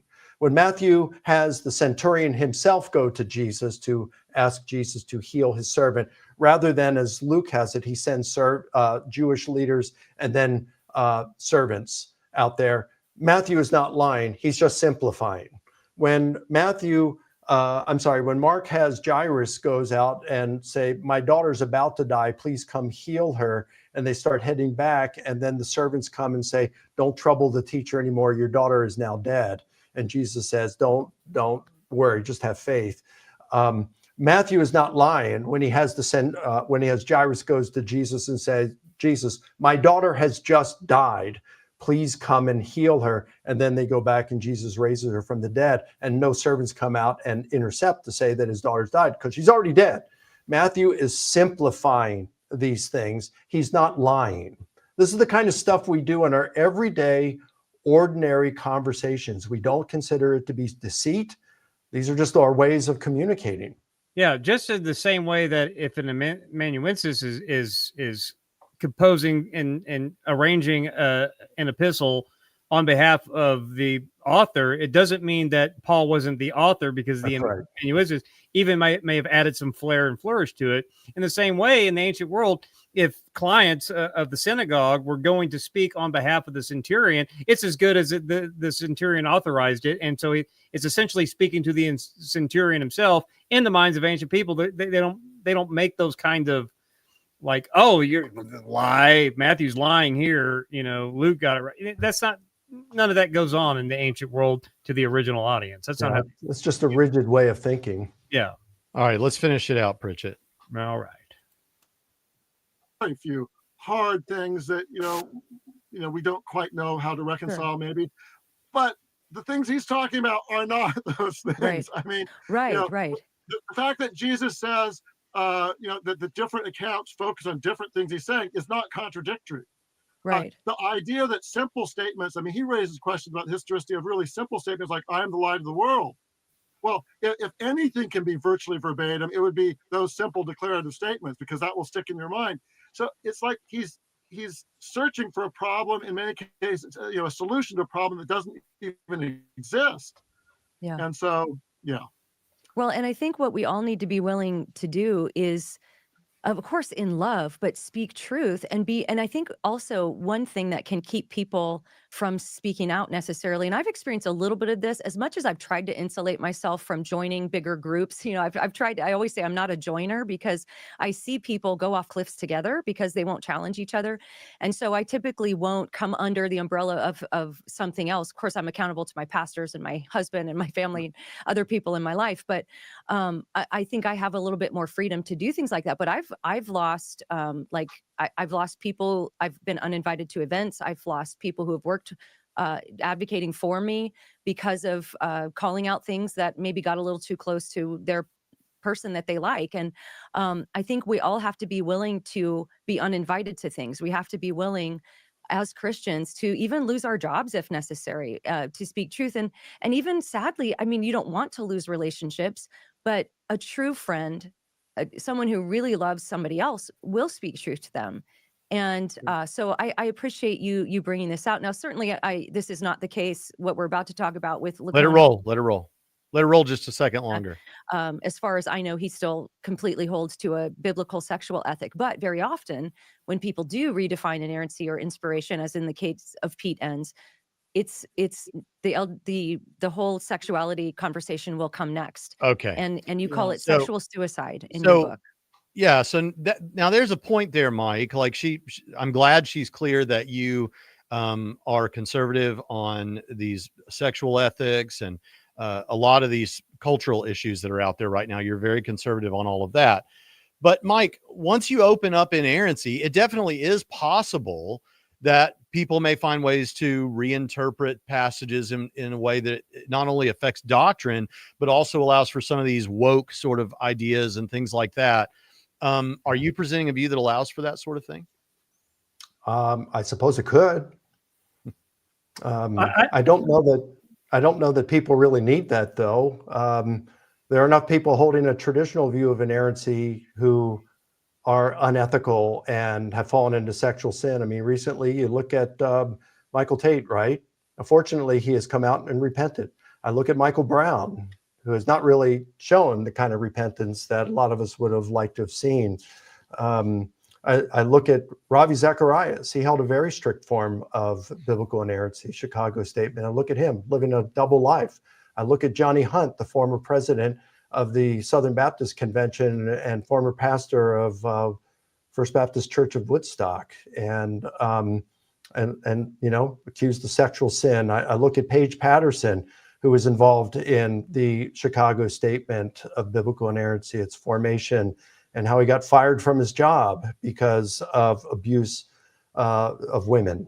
So, but Mike, there is a difference between someone knowing what Scripture says or says directly or indirectly about those sorts of things, and then just doing it anyway, and having a hermeneutic that allows them to thump the pulpit and say, "Thus saith the Lord," about woke ideas in a way that's permissive of them. yeah. But what I'm looking at your model, and I've read your works. I've talked to you many, many times about this. We've spent time together, and I don't know how that would work with this, with your understanding.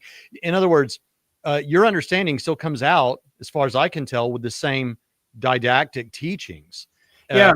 All things being equal. So I'm not even sure how that criticism applies. But there are people with West's view and Childers' view of inerrancy who will go to Romans 1, right? Or they'll go to passages about Sodom and Gomorrah. They have the same view of inerrancy, and yet they try to reinterpret that so they can find the wiggle room for their sexual ethics that are contrary to the traditional interpretations of those, even by liberal scholars who reject inerrancy, who reject Christianity, say, or probably even homosexual, who are saying, yeah, the Bible condemns our lifestyle. there are conservative, inerrantists who still try to find the way to reinterpret certain passages. So I don't think that his view of inerrancy really lends itself to that, when people with their own view of inerrancy are finding ways to reinterpret certain biblical passages. Yeah, I think I agree. And it gets back to, everybody thinks they stand at the top of the slope, right? They're at the top of the hill. And if you have a view that's a little less conservative than theirs, then you've already started down that hill. That's problematic. And it's like, okay, I acknowledge that, there could be someone who is, really a traditional inerrantist, very conservative, and they see some of these things that troubles them, and if they accept it, then they just want to throw out all of Scripture. But that's because they went too far. They're interpreting what I'm saying as John is proposing, not as I'm proposing. And if you're going to say, well, but if you take that view, the problem with that is you might start down on a route that you eventually lose your faith or go into progressive Christianity. I'd say, well, now you're acting like a Pharisee, because you're not just looking at truth now. You want to build a hedge around that truth that you can't go past, so that if you pass that, then it's possible for you to sin. So you don't want to be a Pharisee. Look, I'm after truth. I'm out to see, what does the text actually teach here, so we can follow it. So earlier I mentioned one of the principles I teach my students. Our view of Scripture should be consistent with what we observe in Scripture. So now I want to give you the second principle I give them, and here it is. If we truly want to have a high view of Scripture, then we must embrace it as God has given it to us, rather than forcing it to fit a mold of how we think He should have. And if we neglect in doing this, we may think we have a high view of Scripture, when in reality we have a high view of our view of Scripture. Yeah.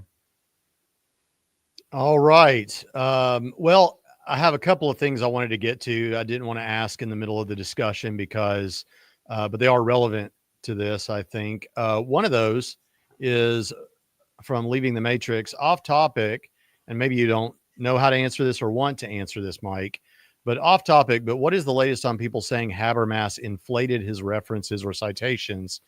So would love to hear your thoughts in his new books. Well, thanks for calling me Gary Jr. I'll call that. I'll take that as a high compliment.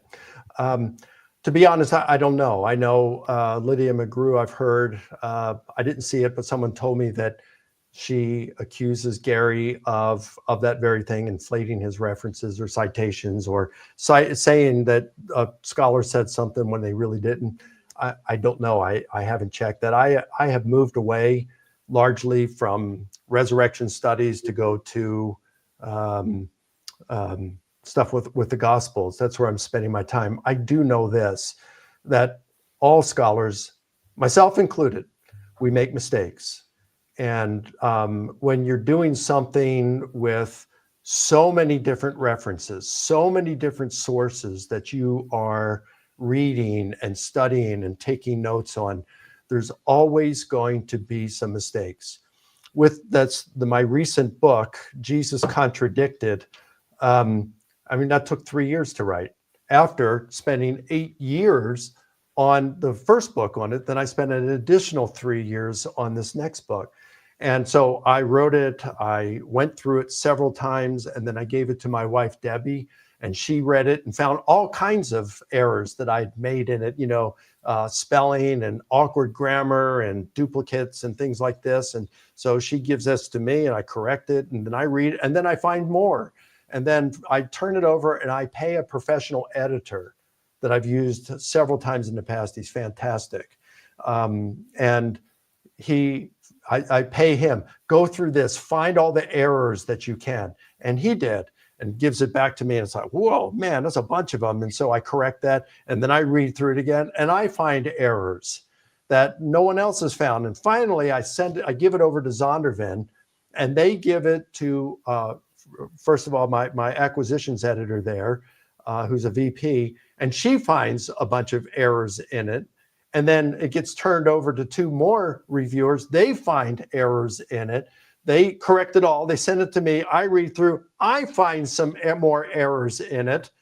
And then, I mean, this is typical of the editing process, folks. And then you give it back to the publisher. They publish it. And then when it came out, I read it and I found numerous minor errors in it that have been corrected for like the next edition.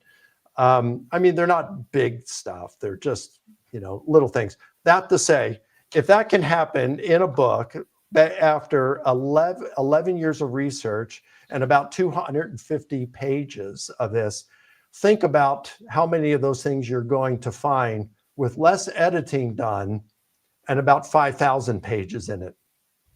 You're just going to have a bunch of those kinds of things. It's going to happen. Right. Okay. The last thing I'm going to hit you with, Mike, and then you can say whatever you want, and then we'll let you go. But Chris Stockman asks, am I the only one baffled at the hullabaloo over Licona, who is not an errantist, rather than over McGrew, who is an errantist? Response? Yeah, that's something that has really, I found it baffling. You had someone like Norman Geisler, who just endorsed and encouraged Lydia McGrew, who denies inerrancy. While I affirm it, I may not take as strict a view of it as Geisler did, but I still affirmed inerrancy. Whereas McGrew outright denies it. What's interesting is New Orleans Baptist Theological Seminary. I was banned from speaking at the conference there for now over a decade. I used to speak at their annual Apologetics conference. I was banned and never invited back, even though I still affirmed inerrancy. But then they would invite Tim and Lydia McGrew to speak there annually. Every year, Tim speaks there, and he denies inerrancy. So it really doesn't make sense. But, let's face it, all of us are guilty at times of being inconsistent. We're just inconsistent. We're selective in the things that, we show outrage over, and we're just inconsistent. Unfortunately, it's an unfortunate fact. And I think this is the way it is with some folks when it comes to Lydia not being an inerrantist and me still embracing inerrancy, at least in some sense, in terms of the message that is being communicated. But, so you go outside the US and North America, and what you find is a lot of conservative Christians. Inerrancy isn't a thing for them. Infallibility. They want to know what the Bible teaches is true. They don't get hung up over small details. Well, Mike, we've kept you for nearly 2 hours now. Is there anything else you want to say in terms of wrapping up?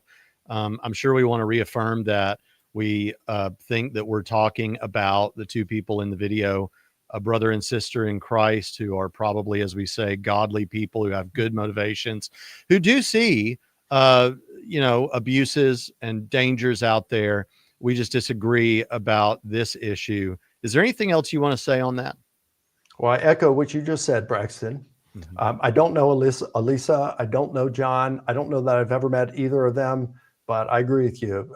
I'm sure. I'm not even really familiar with each of their ministries, although I know that they each have good ministries. But, I'm just siloed in New Testament kind of stuff. And I just don't allow myself to get distracted by other issues. So, yeah, I'm sure they're just great people, and I just wish them the best. I met Alisa this year and spent about 20 minutes talking with her, and it was pleasant. It felt like, from my end anyway, it felt like I was talking to a sister in Christ and all of that. So I hope this isn't taken as a hostile or aggressive thing, just an opportunity for Mike to clarify his position. Mm-hmm. Jonathan, are you still alive out there? Yeah, I just wanted to say, I don't get what the alarmism is about.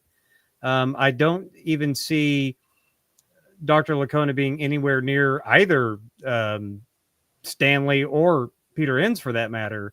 Mike Licona, I think, likes the Old Testament, so reads it on occasion. So I don't need to unhitch. So I don't get that. I don't get the alarmism about methodology, and it goes back to what Dr. Licona said at the very beginning of this program, which is any number of New Testament commentaries by evangelical conservative scholars has, to some degree or other, all of this material.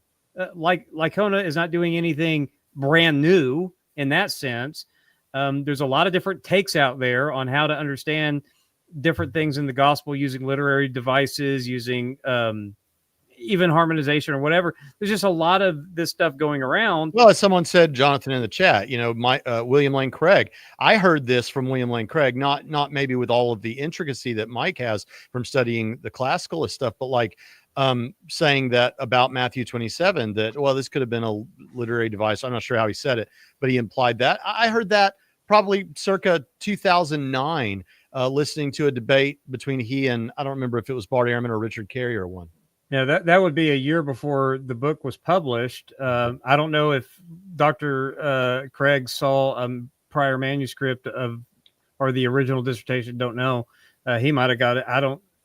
You say it goes older than that, though, don't you, Dr. Licona, with William Lane Craig? As far as there are others who have held to that for a while. Yeah. What I will say too, New Testament, evangelical New Testament scholars have acknowledged the use of various kinds of compositional devices that change the way, that change details and things like that.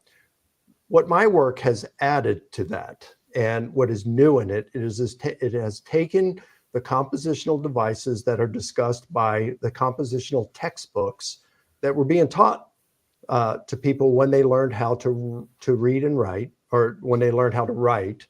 That was to be used in professional writing, and that classicists acknowledge across the board that ancient biographers used.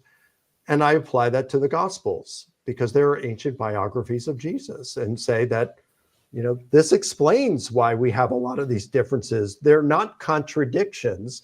They're not due to poor historical work on the part of the Gospel authors. These were things that were prescribed and part and parcel of just how you would write ancient biographies. And then in the recent book, Jesus Contradicted, by the way, I don't really like that title. It's what Zondervan chose. It's to kind of almost reflect Ehrman's book, Jesus Interrupted. I wanted a different title, Reading the Gospels for the First Time Again. But they didn't like that, and that's okay. But, yeah, I like their title better. The stuff that's also new, a contribution, is my chapters on inspiration and inerrancy. I come and I say, let's re-examine these doctrines. I think we need to get a better understanding of what it means to say the Bible is divinely inspired, and what it means to say it's inerrant, because our view of inspiration begets our view of inerrancy. So if you have a faulty view of inspiration, you're going to have it's going to result in a faulty view of inerrancy. And what I find interesting is, Bill Craig and I had been really looking into this unbeknownst to one another, independently looking into these two issues simultaneously. And in his new volume 1 of his philosophical systematic theology, he comes to a lot of the same kind of conclusions, very similar conclusions about inspiration and inerrancy that I do. So it'll be interesting to see how people respond to that. Yeah. All right, Mike. Well, as we go, I just wanted to encourage you a little bit. Alfonso Hayden says, Mike's work has helped me tremendously.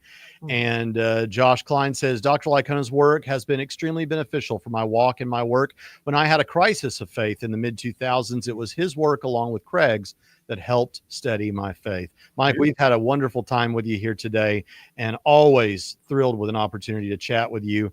We talk somewhat regularly, and I always look forward to it. We've been friends for, I guess, probably 16 years or something, but I told him just yesterday, I said, I still feel starstruck when I talk to you because I just admire you so much. And that's not just because of your work. That's because I've seen in you a person of consistent character and a consistent passion for truth. And I admire that and want that for my own life. Thanks for being with us today. And to everyone else, we'll see you next time on Trinity Radio.